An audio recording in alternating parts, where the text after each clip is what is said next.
Hi, everyone, and a warm welcome this evening. Tonight is our third and final installment of our series of An Evening with ARPS, and we're so excited that you can all join us. Our first two sessions included amazing conversations with Dr. Cornell West and Dr. Joseph Matthews, and tonight we are delighted to have with us Rhonda Soto. She is the Dean of Culture and Climate, as well as a founding member of the Paulo Freire Social Justice Charter School. And she's also the author of Gettin with Rhonda, Social Justice in the Classroom. So Rhonda, thank you for being with us tonight. We're so excited you're here. Thank you, Jennifer. I'm really excited to be here, especially with the lineup that you have with Dr. Cornell West and Dr. J. Matthews. It was great to see what they had to offer and the work that they do around this. And I especially want to give a great thanks to Miss Doreen Cunningham, who's doing amazing work in Amherst around equity, diversity, and inclusion, as well as Superintendent Mike Morris, and you, Jennifer, for being, the host of this, And I want to welcome everyone who's out there in the house. This is very new to me and, non-traditional. We'll be talking about a lot of non-traditional stuff, right? Yes. So non-traditional when it comes to just the person that I am, to be in person and to feel the energy of our audience and, get involved that. So this is new to me too, as far as, being able to speak to everyone without seeing them, but I know you're out there. So I'm happy that you can join us. Welcome. And for all the Amherst community that's out there, parents, educators, family, friends, welcome. I'm really happy to be here and I'm really honored and feel very privileged to be a part of this speaker series. Thank you so much, Rhonda. This is great. Yes, we're both new at this. So, I'm excited. I have you with me here tonight to embark on this. Yes. So, just a little bit of format for this evening. I'm going to ask you to start off so you can share more about yourself, the amazing work that you do, and then, towards the end, we'll open it up for some Q&A. And the audience at home, you're welcome to enter questions in the chat. And as they come through, we'll project them on the screen. We have some questions that were sent to us earlier as well that we'll be asking Rhonda as well during the night and throughout her session. So without further ado, I'm going to turn it over to you, Rhonda. Thank you, Jennifer. Thank you very much. I'm excited. So yes, I think it's really important to start off with who I am and why I do the work that I do around social justice in the classroom, equity, diversity, and inclusion, right? And so I guess, it all begins with us, right? It all begins with who we are. And I was born smack in the middle of the civil rights movement, right? And born into a family at that time of 3 and born in Harlem, New York. And so my dad was Black Puerto Rican. My mom, Irish as can be, according to her DNA, 100% Irish, right? And so growing up in Harlem at that time in the 60s, in the early 60s, you didn't really see much of that type of diversity. As a matter of fact, it was illegal to marry if you were Black and white, right? And so at the time that my dad was born in Ponce, Puerto Rico, they were still constructing race and what race is, right? And so anyone who was born in Puerto Rico at the time, didn't matter what skin color you had, when it came to race, they would put white, right? And so my dad's birth certificate said white when it came to race, nothing white about him, right? And therefore, my mom and dad were able to get married, right, when it was illegal. And so I think that's an important piece to even mention, especially the fact that it was during the civil rights movement, because I was exposed to a lot of not only diversity, but exposed to a lot of the political stuff that was going on in the world at that time. My mom was extremely involved in politics. She would go door to door with Shirley Chisholm. When Shirley Chisholm, that's the first woman, African-American woman that was put into Congress as well. She's the first African-American woman that was running for president of the United States.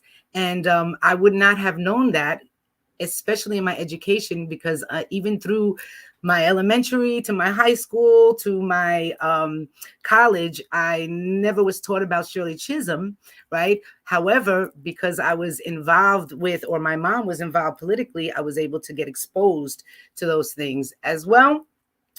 I'd be remiss to kind of talk about my exposure to religion and the impact that that also had on the work that I do and why I do the work that I do. Okay.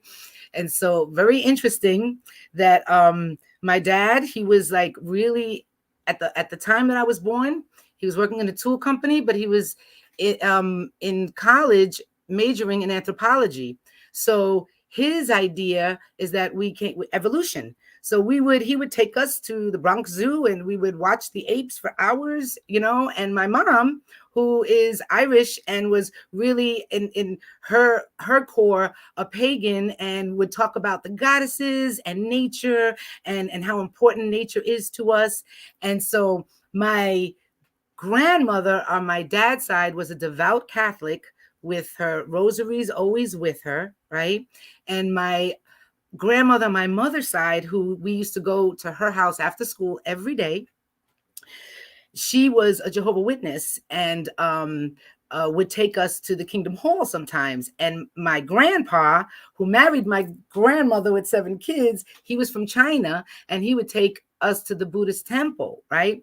And so being exposed, and not to even mention the fact that in Harlem, right attached to our building where we lived, was a Hasidic temple, right? And so the exposure to religion and the exposure to all the different cultures and the diversity was a critical piece in my lived experiences, and taught me how to embrace all of these differences in culture, right? And differences in beliefs. And so when I think about my education around that, and I think about especially, even when I think about community, right? Growing up in Harlem, there were families in my community that I learned so much from. I think about the Ng family, right? And Benny Ng, his family used to have them learn the dictionary and learn every word in the dictionary. And so he would send me and write letters, and there would be words in these letters that I had no clue what they were. And so I'd look them up in the dictionary. And, when I think back about my own socialization, I realize how much education I was getting from my community and as well my family. And so in saying that, I feel like it's really important to speak out to the families and the parents, and kind of reflect on the importance and the critical importance to have these discussions at home and know what your students are being taught at school, and know that there's missing history, there's missing information, and that there needs to be dialogue at home to fill in those blanks, right? And so that was the case for me. My family filled in the blanks, my exposure to all these religions, my exposure to the differences in growing up in Harlem, right? And so, when I think about the education piece, my parents sent us to Catholic school in our first years of school, right? Very structured, right? It's what Paulo Freire would call the banking system, where we were all in rows, lined up. Teacher would teach, right? Deposit all the information, and then you'd have to regurgitate that information, and they'd withdraw that information from you, right? There was no dialogue happening between students. There was really no relationship to my lived experiences that I was experiencing and in my community or my home, right? And so it was exactly what Paulo Freire would call the banking system. Okay. And so it was not until like 3rd grade where I remember that moment where I kind of lost the whole feeling of safety in school and in the classroom, right? And it was I was in a classroom on the 1st floor, and a bullet had come through the window of the classroom, and literally I could see it go right by me in front of my face, right?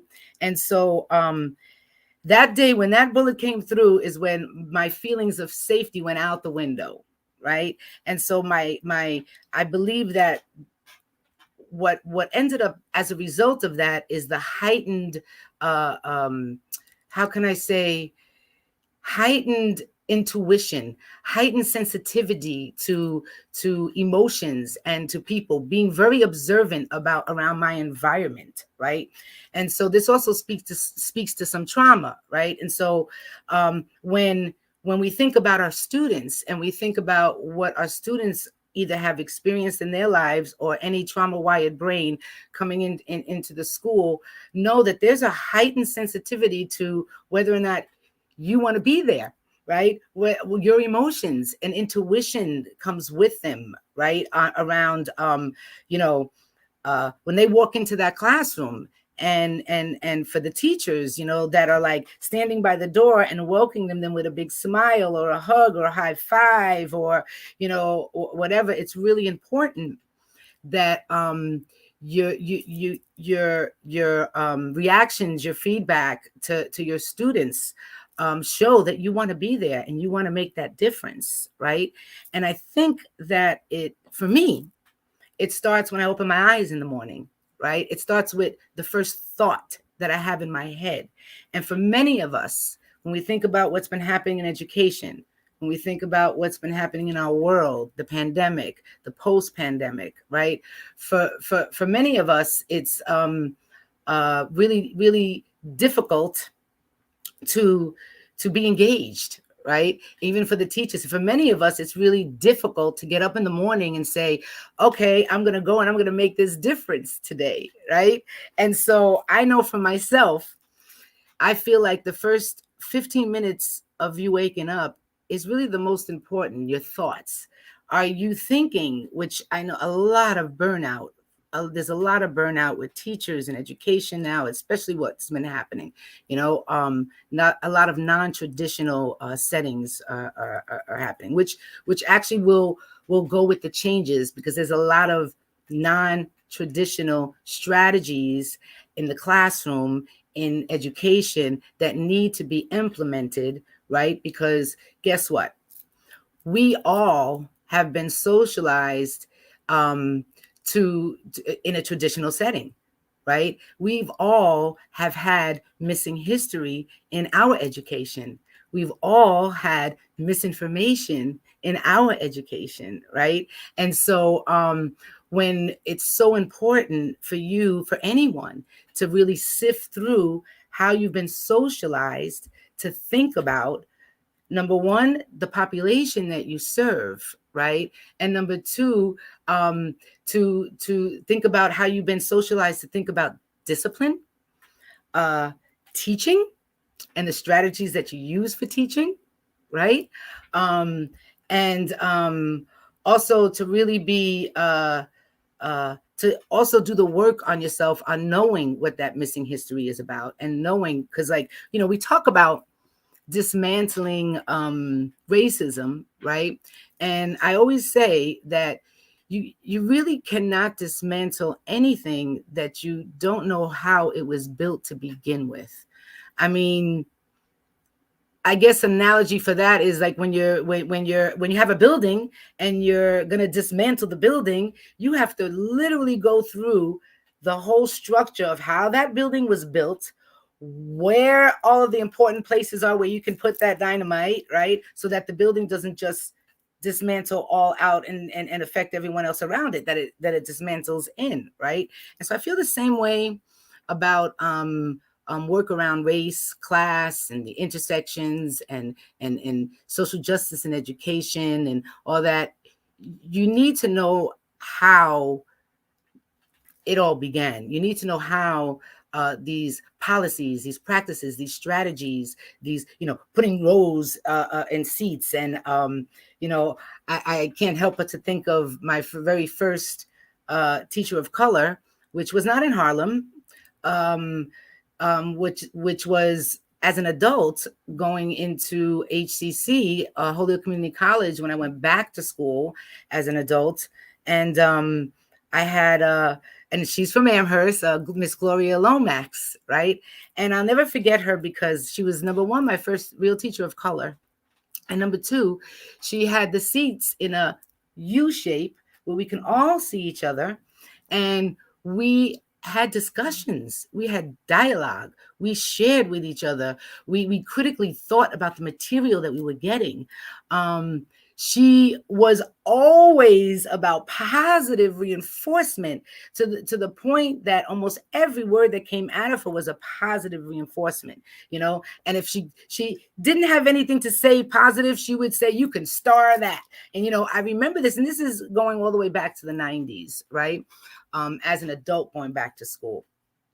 I then transferred to Mount Holyoke College. And at Mount Holyoke College is when I really really felt the race and class intersections, I want to say, and I'll speak a little bit more to that.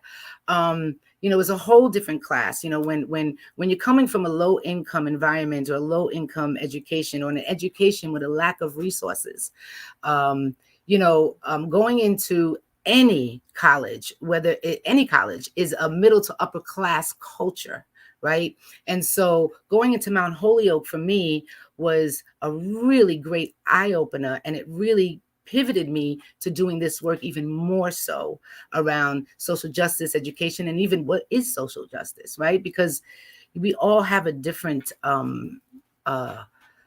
definition of what that is, and we all have we all come from different levels of understanding what that is, right?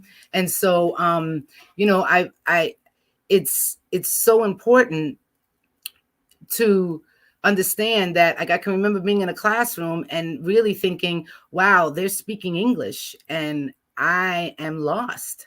Like, you know, the language was so academic, right? And so then I started thinking, as an educator, so how are we preparing our students for this? How are we preparing our students who are mostly at risk? And how are we preparing them to receive a higher education for those who want a higher education, right? And so, you know, especially when it comes to the difference in culture and class, right? Because I know for myself, being at Mount Holyoke, as great of an education that it was, it really didn't. I never felt like I belonged. I didn't. The material didn't relate to my life. The conversations that students were having didn't relate to my life. I was a single parent on welfare, going back to school as an adult, working full time and going to school full time, and you know, it's like, you know, we need to be we need to acknowledge and know, you know, who's in the room, right? And bring them into the room, bring them into your education, bring them into your lesson plans, right? Paulo Freire talks about that when he talks about, you know, having the classroom student centered, right? And knowing that teachers aren't the only ones with knowledge, right? And so students come in with their own knowledge and their own values and their own belief system. And it's up to us as teachers and educators to know our students, get to know our students, right? I know that Dr. J. Matthews spoke to this when he was talking about engagement and how important it is to build relationships with your students in order to get them to actually want to learn in your class, right? And building relationships with students, it goes beyond as far as building trust, right? Having dialogue and discussions, right? Including your students on the materials that you want to teach them about, right? Or include your students on creating the curriculum that you would like to teach on the subject that you're teaching, right? I know that at Paulo Freire, we in the beginning, right in the first one, that when the students come on board, we want to know, we give them a voice. Okay, we want to know, what is it you know about this subject? What is it you want to learn more about the subject? And then I need to do my due diligence in knowing my students. What community do they live in? What impacts, what social impacts are happening with my students that I need to not only prepare my students to be leaders in the future so that they can see when there's an impact happening, and also know what part they can play in creating equity and inclusion around those policies. And another thing that Dr. J. Matthews spoke to was including when I was as far as engagement in the classroom is seeing, I just lost myself, but it'll come back, right? But what I do want to get back to is how it starts with us, right? Sifting through your own socialization. I think Dr. Cornel West said it where he said critical self-inventory. Yeah, that's what I think. He said critical self-inventory on really looking at, it goes back from birth to 12, where we really get those messages. We really, that's when you get your belief system going. You value what what you value, you're getting your value system going, right? And so to reflect back to when, from birth to 12, and to think about how you've been socialized, what you've been exposed to, what you have not been exposed to, right? And I can confidently say that the majority of us as educators have not really been exposed a lot to non-traditional settings, and that Paulo Freire speaks of. And he's been speaking about this since, I want to say the early 70s, 60s, with the pedagogy of the oppressed that really got his reputation out there. It's so important to, and it's not easy. It's not easy to push aside what you've been taught and that traditional way of teaching and traditional way of thinking about how to discipline a student, or how to respond to a student, or even like how to set up your classroom, right? I can remember when I was a long time sub for a science class in middle school at the Pioneer Valley Performing Arts School. And I can remember trying to make groups for, labs with my students. And I thought to myself, if I put those 5 students in one group, they're all like kinesthetic learners. Like, what's that going to look like? Oh my goodness. So what I had them do is I had them, take this survey to see what kind of learning styles that worked for them, and what kind of learning styles that they were, shared with them that I was doing this, and created the groups so that there were representatives of different learning styles in their groups, right? So you had a kinesthetic learner, you had a visual learner, you had a structured learner, so that they can literally feed off of each other, and everyone had a place in working together, right? And a place to use their skills and develop their skills, right? It was amazing how it worked out. It was a beautiful thing how it worked out. And so strategies like that, and strategies like, including students' lives into your materials, you can't do that unless you actually know their lives and their lived experiences, and their communities as well, and bringing in people from the community, right? And as well. And so, it's when we think about social justice and education, I can remember thinking when I first got that phone call from our lead founder, Luba Marsh, and it was Luba Marsh and Bob Brick were our lead founders. They were also the founders of the Pioneer Valley Performing Arts School in South Hadley. And I can remember receiving that phone call. I was working for Class Action, which is a national organization that works around class. And I was the race and class intersections coordinator there. And I received the phone call, and she said, "Hey, what do you think about being a part of opening up a social justice charter school in Holyoke?" Right? And my stomach just kind of fell, because number one, I've always dreamed of opening up a school or being a part of opening up a school. And then when you threw in social justice, right? Even though immediately it almost sounds like an oxymoron, right? Like, social justice education, there's so many policies and practices embedded in that system that really don't speak to social justice, right? And so I can remember, wow, this is going to be difficult, but at the same time, this is going to be amazing. And this is what our kids need, especially where we were going in Holyoke and serving Holyoke, Springfield, Chicopee, West Springfield. It is so needed, right? As a matter of fact, we are the only social justice high school in all of New England. That's across 6 states. And that shouldn't be, right?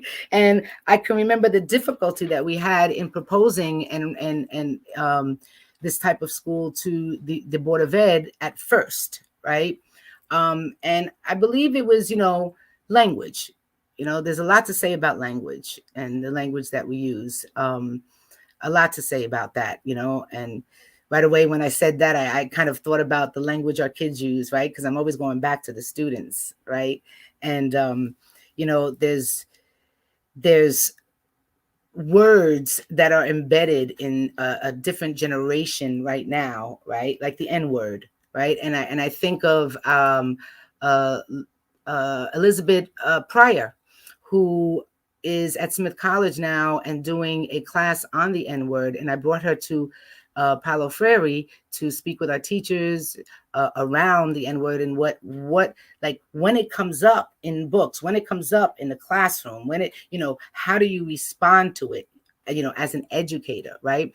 And here's where dialogue is so important, right? And here's where when you are, and not only dialogue, but here's where knowing your stuff is so important, right? And going back and really revisiting or reviewing, or if it's for the first time, learning about the true history of our education, the true history of race and how it was built, the true history of your own PhD, as my mom would say, personal history development, right? Your own true history, and really sifting through it and looking at, because look, we've all been socialized. We've all been socialized with these messages, with these stereotypes, right? It's about knowing where they came from, working through that, right? And really sifting through how you want to dismantle that. And what are you doing as an educator, as a parent, as a student, right? At our school, we have 5 social justice values, right? And so as a student, we want to make sure that, one, they're holding integrity, right? Doing what is right, even when nobody's looking, right? Self-advocating for themselves. Very important. Students need a voice. They need to know that you care, number one, right? And they need to know their voice matters. So when they do ask for what they need based on their own knowledge of their strengths and their weaknesses, we need to acknowledge that, and we need to come through for them, right? Allyship is another value, right? And so consistently showing up or working for others who working for others in their fight for what they need, right? I said integrity, self-advocacy, allyship, and then there is critical consciousness. Critically thinking about the material that you're getting, right? Because if we're using textbooks, if we're using outdated textbook, even if it's not outdated, because there's a lot of missing information in our current textbooks, but there's also a lot of information out there, especially in today's world with all the technology that we have. There's a lot of information out there for educators who want to make that shift and want to make that change.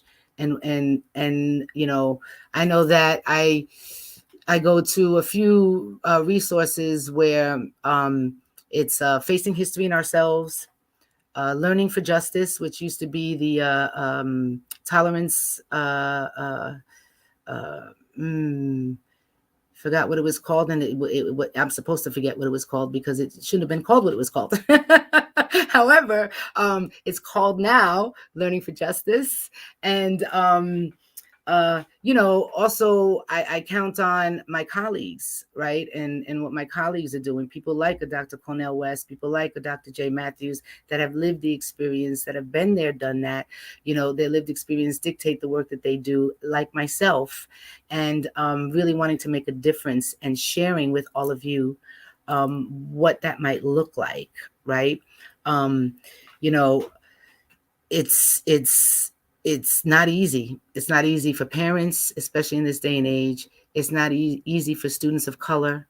It's not easy for teachers in educating students, and it's growing, right? The diversity is growing, and we owe it to our students, we owe it to our world, really, to prepare our students for the world that is ahead. And it's not the world we've been in, actually. It's not the world we grew up in, right? There's so much change happening, and we need to go with the flow. We need to go with those changes, and we need to see our students. My mom used to have a sticker that would say, children should be seen, heard, and believed. And I kind of translate that to educators around, students should be seen, heard, and believed in, right? You know it's especially believed in. Okay. Growing up in Harlem and never having a teacher of color in Harlem, and not have any curriculum around learning more about my own family or these differences in the world or these different religions. It's because I was personally exposed to them, right? But we need to bring our students' lives into education so that they're more engaged in what they're learning. They can make those connections. They can see how whatever we're teaching them, is impacting them in their lives, right? And how the next step, because Paulo talks about, you can critically consciously think about the material, but then you want to think about how does it relate to you, and what can you do as far as action, right? And that's the key. Like, what part do you play in changing that? What part do you, teachers, educators, parents, play in following the change that's happening in our world, and really educating yourself around all of this misinformation and missing information, because there's a lot. And I know that one documentary for me that I remember seeing, many, many years ago, that really did it for me was Race, The Power of an Illusion, from PBS has it on their site with discussion guides for teachers and educators, and it's different series. And I felt cheated when I saw that. I felt really cheated. I felt cheated when I walked into my class of psychology of racism, cheated and privileged at the same time, because my professor was Beverly Tatum, and she was the author of Why Do All the Black Kids Sit in the Cafeteria Together, right? And she also was the president of Spelman College, but she also was my professor, who I hung on to like glue, because I learned so much that I didn't know about my own history, about race, about the origins of race. I remember walking out of that class feeling so cheated with the knowledge of all of this. Like, if I only knew this, then I would know, I would have been so much more successful. I would have known how to respond to a lot of the situations that I was naturally in, because of having a black skinned father and a white mom, and then traveling outside of our community and the experiences that we had with that, right? There were plenty of experiences that even where not being seated, or going away with my dad for a trip across country. I don't think he had any clue what he was in store for at all. And our first stop was in Indiana, and whew, that was a heavy experience, right? Where as soon as we checked into this motel, we had sheriffs at the door wondering what was he doing with this young girl, and they did not believe he was my dad. And it wasn't until I showed them a picture, which I was happy that I had in my suitcase, of my family. Right, my mom, my dad, my younger sister, my younger brother, my older sister, right, and was where they saw this picture and then realized, oh, okay, that is your dad, right?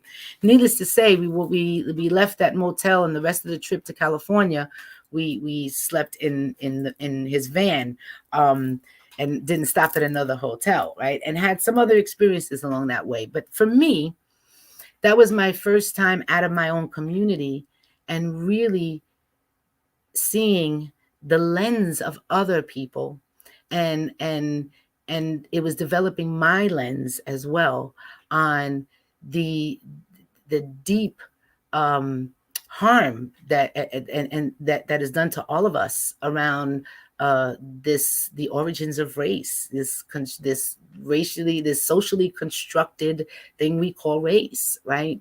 And so you know it's my own experiences that lead me to do this work, and it is not just my own experiences that lead me to do this work, but it's also uh, our future that leads me to do this work, and my passion for youth, and knowing that our world is changing, and it's changing quick and drastically, and there's so much that our kids are going to need to be prepared for this world, right? And we need to really sift through what that is. Okay, I've already kind of alluded to class being big and huge. When if you're thinking about going into a higher education, you know, there's a whole different class culture, and we need to prepare our students for that, right? We need to not only prepare students for that, but also, there's students that, hey, they want to be entrepreneurs, right? That college isn't for them, right? We need to acknowledge that, and we need to also be a conduit for that, a vessel for that, right?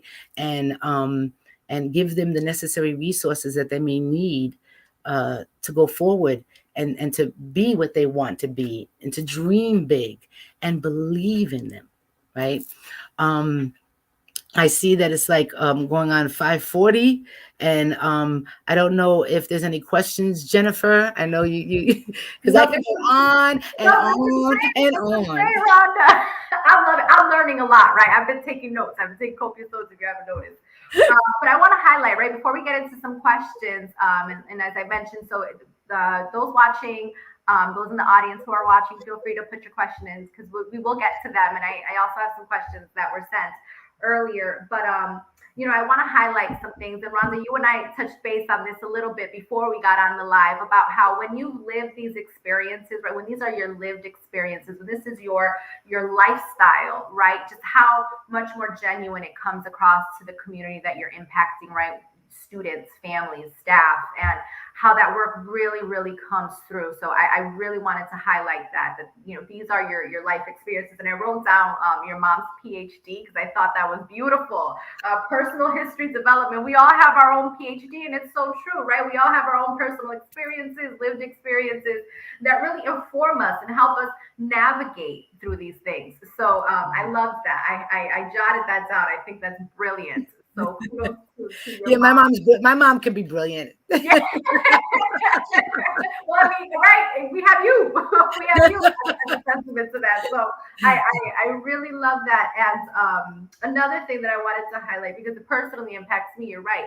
When you start to learn more about the construct of race, right, and race theory, you do feel so cheated as a person of color, right? When you come up in in a setting, in an educational setting that doesn't explore that at all, that doesn't inform students, that doesn't in any way, right, in any shape or form. And you do, once you start to learn about it, you do feel so cheated, and you feel as though, oh, if I had a little bit of this knowledge just going through life, right, going through these experiences that I've had to go through, I would have responded so much more differently. That's right. And you know, that resonated with me, because it definitely resonated with me and with my own experiences, and feeling that way, right, feeling like I was cheated of this information, and I wish I had it, because it would have been so helpful.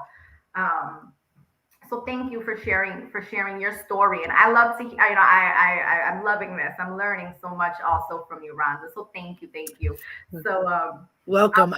I am a storyteller. I do, and I hope that through my stories that, whether you're a parent, you're an educator, you're a student, you're whoever, that you kind of connect and relate to, like you did, Jennifer, right? To some of those things in your own life, and some of those strategies that may have worked for me. Like, at HCC, I can remember when Linda Wheeler, I was my English teacher, and I wrote my first paper, and she was like, Rhonda, you write like you speak, on and on and on and on. It was so many run-ons, right? And she literally sat with me. She gave me a book. She sat with me because I was an adult going back to school, right? Yeah. And so it was like 20 years of non-school, right? So of lived life and lived experiences and working, but with school was different, right?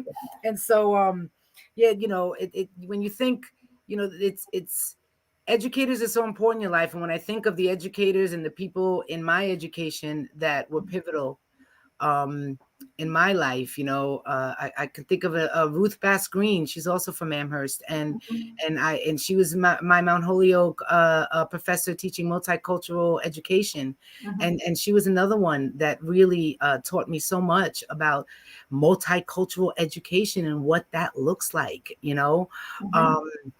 I stuck to her and Beverly Tatum like glue when I was at Mount Holyoke. I wanted to like a sponge. I wanted to learn everything. So yeah, you want to absorb so much, and that's why, right, this work is so critical for our kids coming up, right? We don't want them to feel cheated or feel a little less cheated, right? Because they are having the opportunity to learn this information. So I'm just gonna pop the first question in the chat. Is that okay? And then I'll display it on the screen, and we'll start from there. Does that sound good? Yeah. We'll continue our conversation, because I'm enjoying this very much. Sure. So the first question I received, and I've entered it here, and I'll show it also on the screen so viewers, so everyone can see it, is: what advice would you give educators about working with a diverse population of students to make sure our community stays strong, connected, and just? And I know you've touched on a lot of this, but if you want to highlight anything you've said, or if you want to bring more attention to it, we welcome it. Do the work on yourself first. Do the necessary work on yourself first. And want to do the work on yourself for your students, right? And I more and more diversity in our classrooms, right? And so we really, as educators, need to be aware of all of the different beliefs and all the different impacts that are happening in the community, and what our students are walking in with. And so as dealing with a diverse population, I would say if you're not from that population, a diverse population, you really need to sift through your implicit biases, right? I know that Amherst School, like we were talking about prior to that, does PDs in the beginning, and I know with Doreen Cunningham, there's definitely some training around implicit bias and all of that, and it's so needed, and to be open to it. I think breaking down our defenses and knowing that we have all been socialized in a way to, and some of us internalize, no matter what color you are, some of us internalize some of those messages that we receive about a population that we may serve, right? And we need to check ourselves constantly checking us. I do it all the time. I check myself all the time, even with my knowledge and what I know, because that's how deep it goes. Yeah. Right. And so, always checking ourselves to realize, oh, was was my opinion of that student because of something I was socialized with, or am I handling this discipline? Because when we talk about Paulo, we talk about restorative work as well, right? Restorative practices, and I think about my nephews, my great nephews. They actually go to Amherst schools, and so and one of my great nephews was in first grade, and I'm sure there's a lot of great programs and there's doing a lot of great things, but he was in a program called Building Blocks. And I remember having some questions and thinking, wow, they would really benefit from restorative work with Building Blocks, because he was put into a padded room when he would get all upset and like left there. Right. And I'm like, okay, where's the restorative piece? Where's that piece? And what impact is that having on that child? Right. At 6 years old.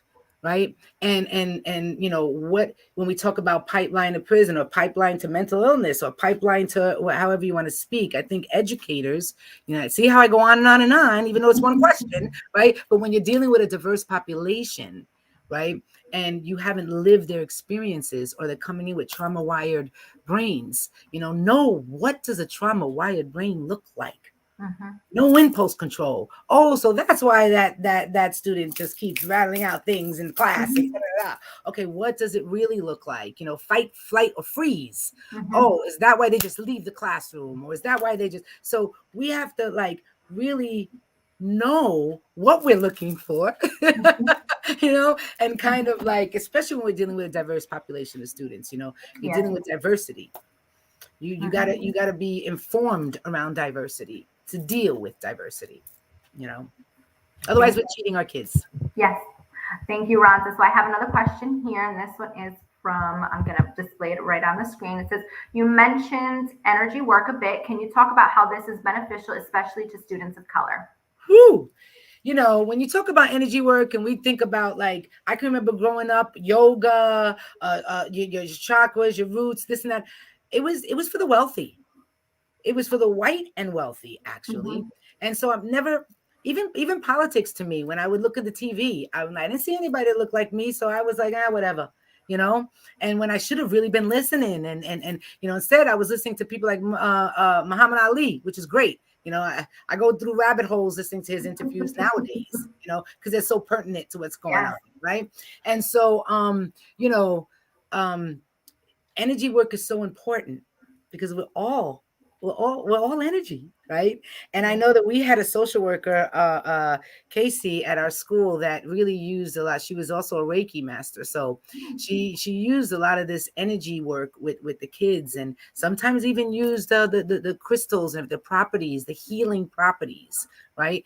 And I think it's really important to for mindfulness, the learning skills of breathing, meditation, relaxation. That's all part of energy work, right? And that's all part of healing also. Healing not only healing racially too, it's it's all part of it.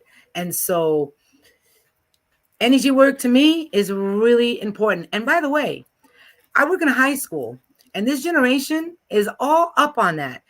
I'm learning from my kids about the pineal gland, and I'm learning about, they tell, oh, miss, maybe your root chakra is, so I'm like, whoa, they have a world in front of them of information with all of this. And when you look at the Instagrams, you look at what the kids are into, there are a lot of kids that really are about energy work, and it's important because it really is healing, and we need to utilize more of that with our students of color, especially because they don't have access to those opportunities. Right. Thank you, Rhonda. I'll display our next question here, and then it should pop up on the screen shortly. I'll have it here. What are some challenges you are hearing that families are facing as we head toward the holidays during yet another COVID-affected year? Families are always facing challenges, I'll tell you, and especially in the Mhm. world today, depending on who you are and what kids you have, and if you have kids of color, and if you're not, it's a different challenge, right? However, there's still challenges all around, right? We Mhm. just got off of remote learning and all of that, and so thinking about going forward, like and knowing we already had an experience, right, of being isolated and kind of like, okay, now all of a sudden normal wasn't so normal, right? You weren't going to school, you weren't going to work, you weren't like, you know there was some blessings in disguise, and then there was some horrific challenges as well for many families, and especially when you're thinking of families that are either low income families, right? Especially when you're thinking about families and that we serve in Holyoke, with the largest population of displaced Puerto Ricans from Hurricane Maria, right? Right. And so, I mean, that all plays a part in it too. And our families have lost family members, Mhm. and so that fear of, what's ahead, when we know that all of a sudden there's another variant and there's this and that, what is that going to look like, right? And Mhm. so you know and I think that's another piece that we have to sift through, as far as transitioning into how we even how we educate our kids as well, right? And how the conversations that we're having with our kids, and the hope and the belief in them again, right? Because I'll tell you what, there's not a kid that I have not met, there's not a kid that I met, and a student of color, or a kid that's at risk or whatever, that didn't want to succeed, number one, and wasn't resilient and persevered through anything. Right. Okay. It's like, we're survivors. We're Mhm. survivors. So when you're a survivor and you're a kid that has been impacted by trauma, or by socially unfair, unjust systems, right? You know, you come with a lot when you're walking into a school to learn, right? Mhm. Whether it is Mhm. that you didn't have food or you didn't eat, or there's a lot of factors, right? And Mhm. so, and especially when it comes to authority, you know, Paulo Freire says that, teachers aren't the authority, right? We're all teachers and we're all learners. Our students are learners and teachers, because they teach me a whole lot. I wouldn't know half of the music that was out there if it wasn't for my kids, I wouldn't, and maybe I wouldn't even know how to speak with them if I didn't know the things they were into and the things they're Yeah. interested in, right? Mhm. And so, yeah, I think that the challenges are, we're always going to have challenges. The challenges are still ahead, and Mhm. the things that we're facing during the holidays, we need to really be conscious, and really come from the foundation of love. Mhm. Foundation of love, with all of our students, with all of our neighbors, with all of our community. Um, we've all been through a lot, and we all need that. We all need that. Yes. So you just touched on this, right? You were just going into it. So, what advice would you offer caregivers about supporting their children given the challenging context we're finding ourselves during this current time? So, you just Mhm. talked about, right, leading with love. And if you want to go into that a little bit more, I'm sure we'll appreciate that. Mm-hmm, mm-hmm. Yeah, caregivers are so important, and educators are caregivers too. Um, and it's also important for us to recognize and acknowledge our caregivers, because they need care too, and they need support, and it takes a village. It really, as cliche as that sounds, it is can't be far from any reality or truth. It really takes a village. It takes all of us, the community, the educators, the parents. It takes all of us to come together to make that difference, and we all need to be caregivers. Absolutely, absolutely. What you said, you're so right. It takes a village, right, to come together and to bring these kids up, raise these students, right. If you're thinking of it in those terms, to really raise these students and to raise kids, and so as that's why. critical thinkers as critical thinkers as Yes, leaders, as yes. future, like, whoa, you know Absolutely, absolutely. No, it's that's why this work that's being done, and what what we've learned from you tonight is so it's so important. It's so, so important. And it matters so much to our students and just the diverse population that we're serving. And even for our staff, right? For even the community of teachers, of paraeducators, of staff, of everyone in the building. And it's like you said, we need to check ourselves first. And we all need to do that work, right? We all need to do that work. We all need to check ourselves. We all need to learn what our starting point is, because we're all at a starting point. We're all learning. And one of the most important things when it comes to educators is the backup, the commitment, and the support from admin.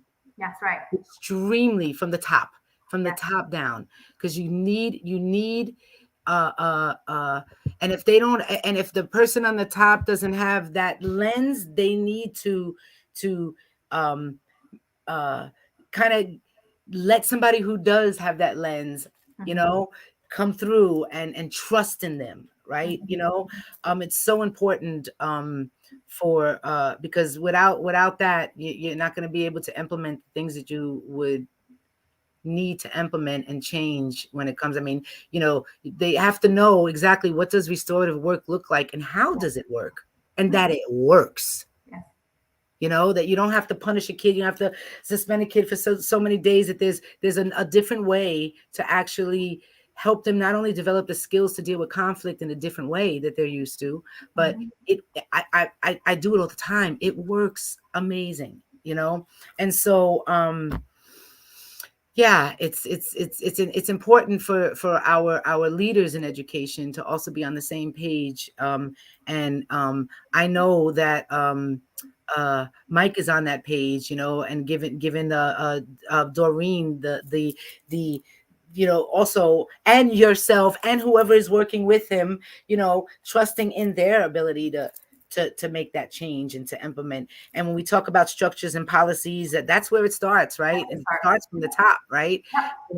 And if they're embedded with these structures that are racist or classist, or we need to review these policies and practices, and I just joined as a consultant with a longtime friend, Annie Rodriguez, who recently just founded and manages Equity Consultant Network. And I just joined her team. And, it's a team of consultants and trainers and community organizers and mentors and social workers and, amazing group of people that, examine structures and policies, whether it's schools, organizations. And there's a lot of people doing that work. You just have to seek them out, bring them in, like Loretta Ross would say, call them in, Absolutely. Yeah, no, you stole the words right out of my mouth. I have to say we're very fortunate in our district with our superintendent and our assistant superintendent, Mike and Doreen, who do have that lens and strive to do the work and for it to be meaningful, right? For it not to be just work that you're doing because you say you're doing it, but you're not actually living that. They want this work to be meaningful. They want it to have the necessary impact, and they do the work themselves, right? I work hands in hand with them every day, so I can say that. I can say that confidently. So we're so fortunate in our district to have them and to have that lens. In their perspective. So, but Rhonda, we are so fortunate to have had you this evening. Thank you. Thank you, Jennifer.